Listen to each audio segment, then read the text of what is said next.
Bonjour, je salue l'être divin qui est devant moi et qui va partager ses informations. Alors, aujourd'hui, j'avais envie de vous reparler évidemment de nos amis les anges et les archanges par le biais de la Kabbale. Donc, depuis que je suis jeune, j'ai eu plein de livres que j'ai gardés précieusement, que je n'ai pas utilisés. Bon, j'ai regardé, j'ai lu pour avoir des informations, mais que je n'ai jamais utilisées.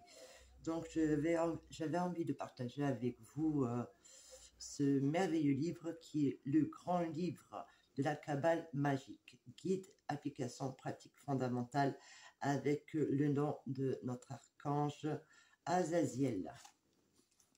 Voilà, donc ce livre-là, je l'ai depuis très très longtemps. Donc, j'ai trouvé très intéressant de prendre et de lire un peu. Donc, admettons, évidemment, c'est un livre qui va vous initier. Donc, il est plein de magie, bonne et mauvaise. Donc, il nous parle donc des pratiques. Je vais vous lire l'introduction. Donc, comment faire pour que notre petit ego ait envie d'avoir de super pouvoirs magiques ou pouvoir peut-être manipuler notre prochain. Donc, je vous mettrai les photos des textes, écritures. Désolée si j'écorche certains mots, ne m'en voulez pas.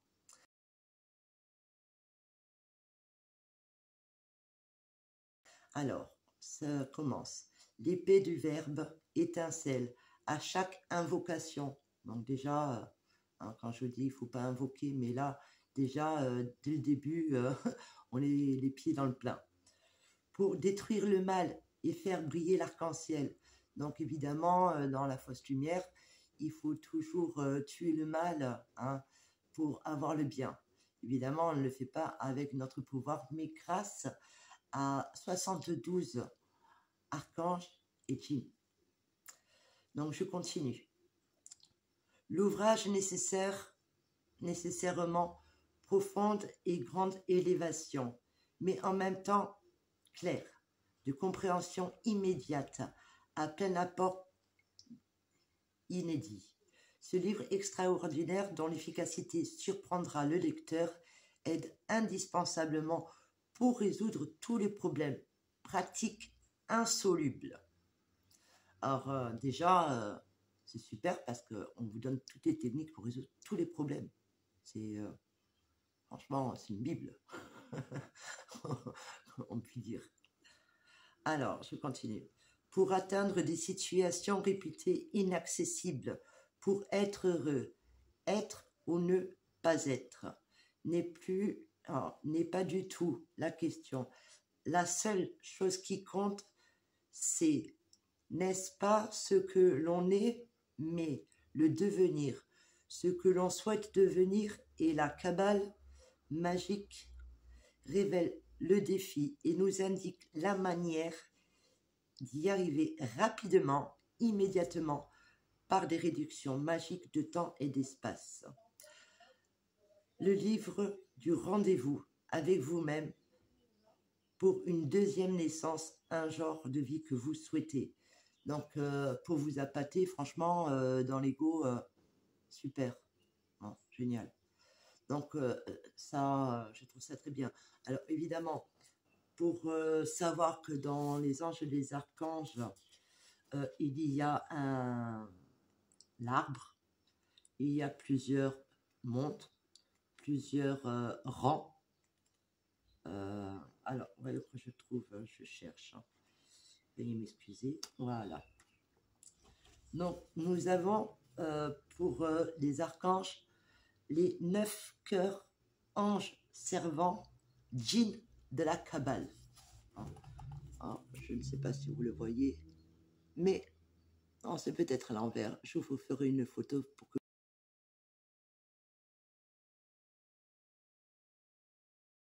vous puissiez voir. Donc, il y a les 9 royaumes là, et là, nous avons les anges lunaires.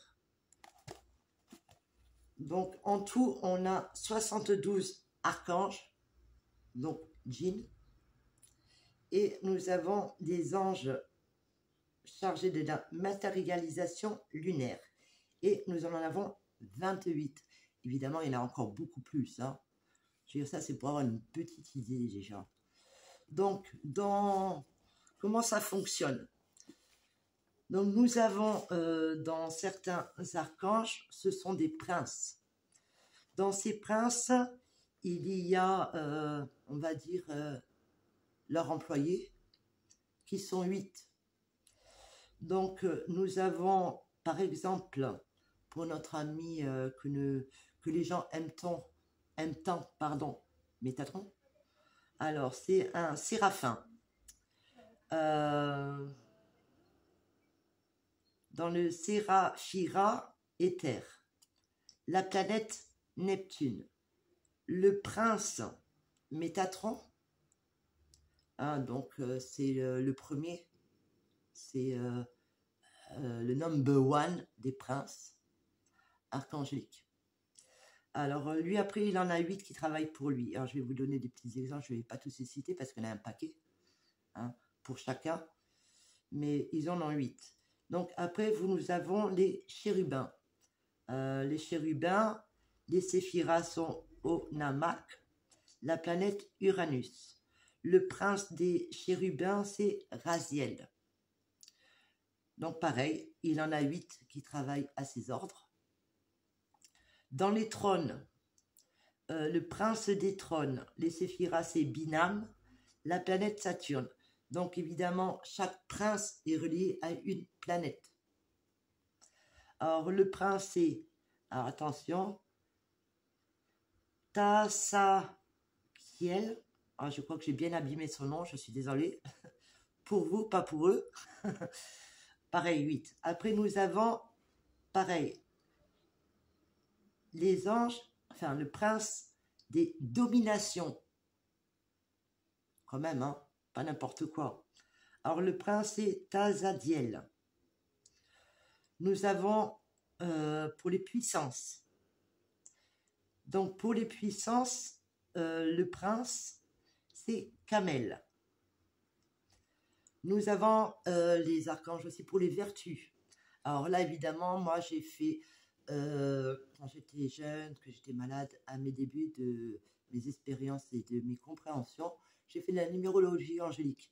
Et en regardant plus tard, j'ai fait, ah ben tiens, toutes les informations que j'ai eues viennent de la Kabbale, ce qui est tout à fait normal. Donc moi, je suis reliée à l'archange Raphaël, le coup de fil direct Yurman. Mais non, merci, comme j'ai déjà dit. Donc, pour les vertus, nous avons l'archange Raphaël, le prince. Alors, lui, pareil, hein, il a un Michael qui travaille pour lui. Ils sont 8. Nous avons après, dans les principautés, parce que je vous dis, hein, il y en a plein. Hein. Dans les principautés, le prince c'est Aniel. Pareil, il y en a 8 qui travaillent sous ses ordres. Dans les archanges, donc là, évidemment, nous avons le prince Michael. Il y en a 8 qui travaillent sous ses ordres. Et le dernier, ce sont les anges. Et pour les anges, nous avons notre ami Gabriel, l'archange Gabriel, qui est le prince de 8 anges qui garde. Donc voilà par exemple comment on peut utiliser ces archanges.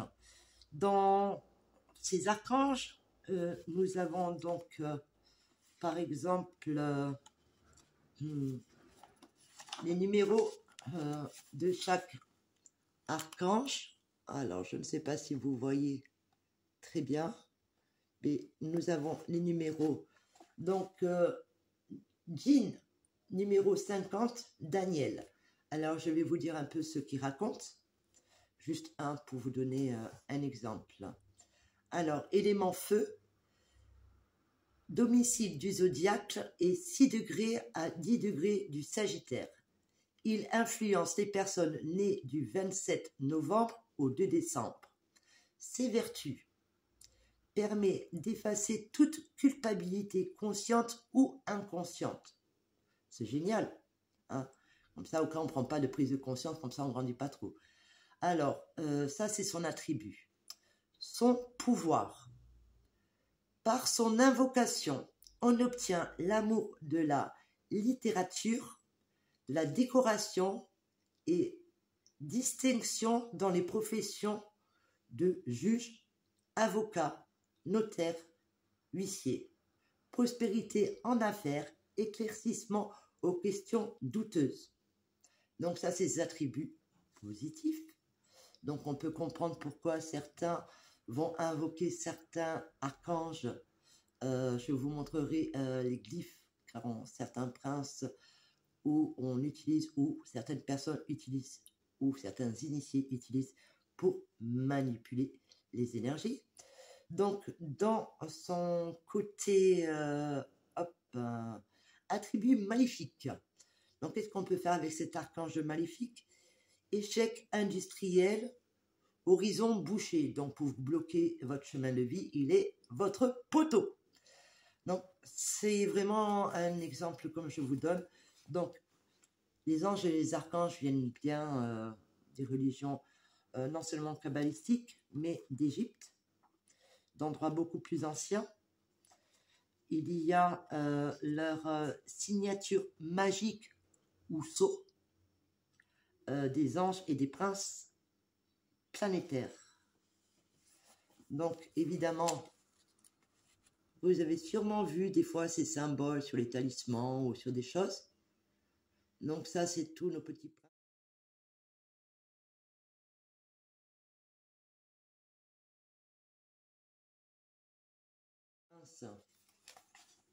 Et nous avons la suite. Voilà, hein, comme ça, là, nous avons vraiment les principaux. Donc, je voulais vous lire aussi un petit paragraphe que je trouve très, très intéressant quand je vous parle de la manipulation archontique. Hein. Alors, c'est pareil, je vous le mettrai en photo parce que je ne veux pas que vous disiez que je l'invente. Hein. Quand je lis des choses, c'est quand même, j'ai fait des recherches. Hein. Puis, j'aime bien chercher l'information et remonter très, très loin. Donc, peut-être que cette vidéo se fera un peu longue, mais je pense qu'il est important de prendre conscience de cela.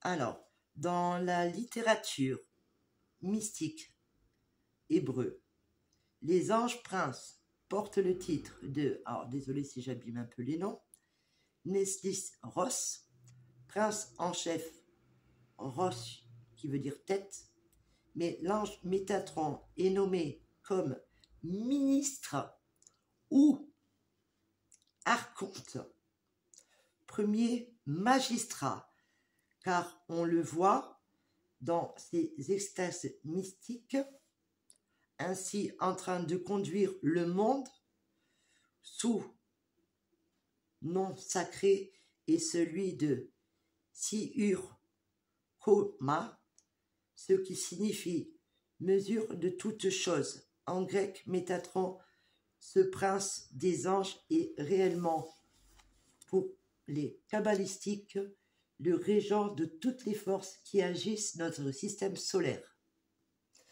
Donc, je n'ai pas inventé. Quand on parle des archanges Métatron, ce sont bien des archontes. Et lui, c'est celui qui ministre. Donc, imaginez, quand on l'appelle, quand on fait des méditations, quand on renforce les liens avec, d'où l'importance de couper et de brûler tout ce qu'on a pu faire par ignorance ou par début d'expérience. Car moi aussi, j'ai expérimenté avec eux et je coupe et je brûle tout ce que j'ai pu faire, tout ce que j'ai pu avoir comme croyance avec eux, qui relie aussi bien à la magie. Par exemple, l'archange Samaël, si vous préférez, c'est Lucifer, le venin de Dieu. Après, il ne faut pas oublier que dans toutes les civilisations, dans tous les peuples, quand un humain a vénéré quelqu'un, c'était le serpent, donc les reptiles, donc les Anunnaki, donc les archontes, les néphilines, les enfants de ces dieux qui sont venus s'accoupler avec les femmes. Ah, c'est écrit dans les trucs bibliques. Je ne les invente pas, hein, c'est des écrits. Donc vraiment l'importance de comprendre que ces anges et ces archanges, qui sont quand même des djinns, reliés à la Kabbale pour faire des rituels de magie. Alors, ce livre, il y a tout.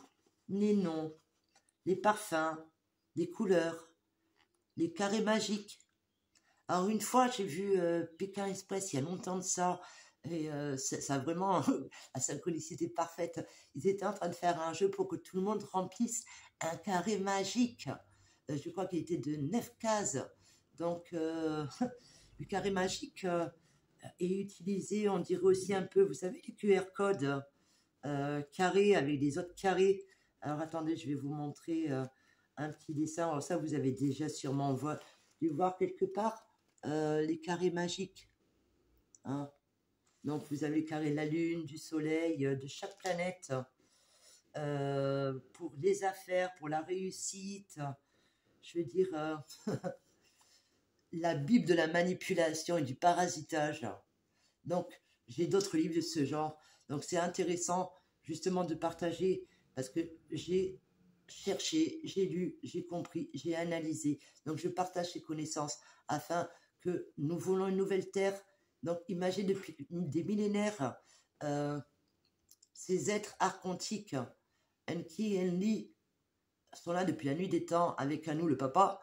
Ils ont juste changé de nom, d'apparence, mais on continue le même culte à nourrir ces égrégores ancestrales pourris.